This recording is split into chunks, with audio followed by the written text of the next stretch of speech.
شام میں واقع رقہ کا علاقہ اس وقت شدید تناؤ سے دوچار ہے۔ شام کے ترکی بارڈر پر واقع اس علاقے کی آبادی 2.5 لاکھ سے 5 لاکھ کے درمیان ہے۔ رقہ ایک طرف کرد ملیشیا کے زیر تسلط ہے تو دوسری جانب روس اور اس کی ہمنوا شامی حکومت کے مظالم کا شکار ہے، جبکہ امریکی اتحاد اور بعض عرب جنگجو اس کی مزاحمت میں مصروف ہیں۔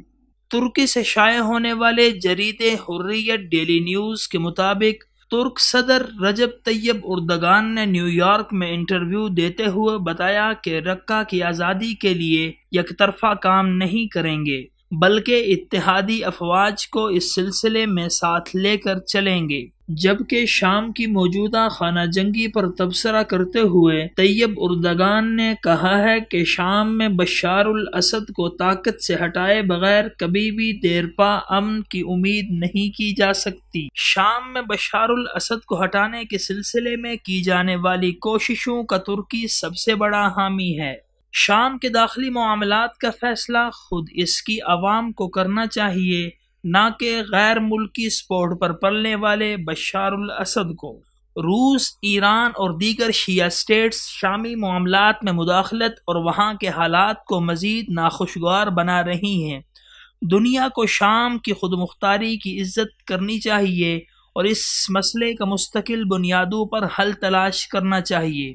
رقہ کی اس لڑائی کی اہمیت کو واضح کرتے ہوئے ترکی کے وزیر خارجہ نے کہا ہے کہ لڑائی میں شرکت کا سب سے بڑا مقصد رقہ کو دہشت گردوں سے پاک کر کے اس 5000 مربع کلومیٹر کے علاقے کو شامی مہاجرین کے لیے محفوظ اور نو فلائی زون بنانا ہے۔ انہوں نے کہا ہے کہ ترکی ایک عرصہ سے سرحدی علاقوں پر محفوظ اور نو فلائی زون ایریا کی اہمیت کو محسوس کر رہا ہے۔ شمالی رقہ کے علاقے تل ابیض سے ملنے والی مقامی اطلاعات کے مطابق ترک فوج کا خاردار تاروں کا وہ سلسلہ شام اور ترک سرزمین میں حد بندی کا کام کرتا ہے، جبکہ دوسری جانب حد بندی کی ان تاروں کو ہٹانے سے رقہ کے عین سرحدی علاقے تل ابیض میں موجود کرد الرٹ ہو گئے ہیں۔ یاد رہے کہ تل ابیض شہر پر کردوں کا تسلط قائم ہے۔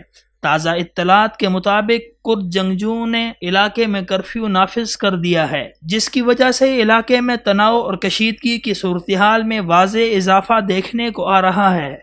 رقہ کی لڑائی میں ترکی کی شمولیت پر بھی طرح طرح کی باتیں سننے کو آ رہی ہیں۔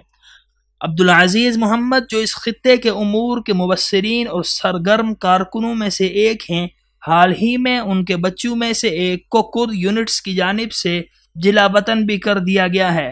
عبدالعزیز محمد کا کہنا ہے کہ دریائے فرات کی چوڑائی کے عمل نے کرد ملیشیا کو سخت صدمے سے دوچار کر رکھا ہے اور امریکیوں کی جانب سے اس موقع کا فائدہ اٹھا کر ان کردوں میں غداری کے جذبات کو مزید پالش کیا جا رہا ہے۔ عبدالعزیز محمد کے مطابق سرحدی علاقوں میں موجود کشمکش کردوں کو کنٹرول کرنے سے مشروط ہے۔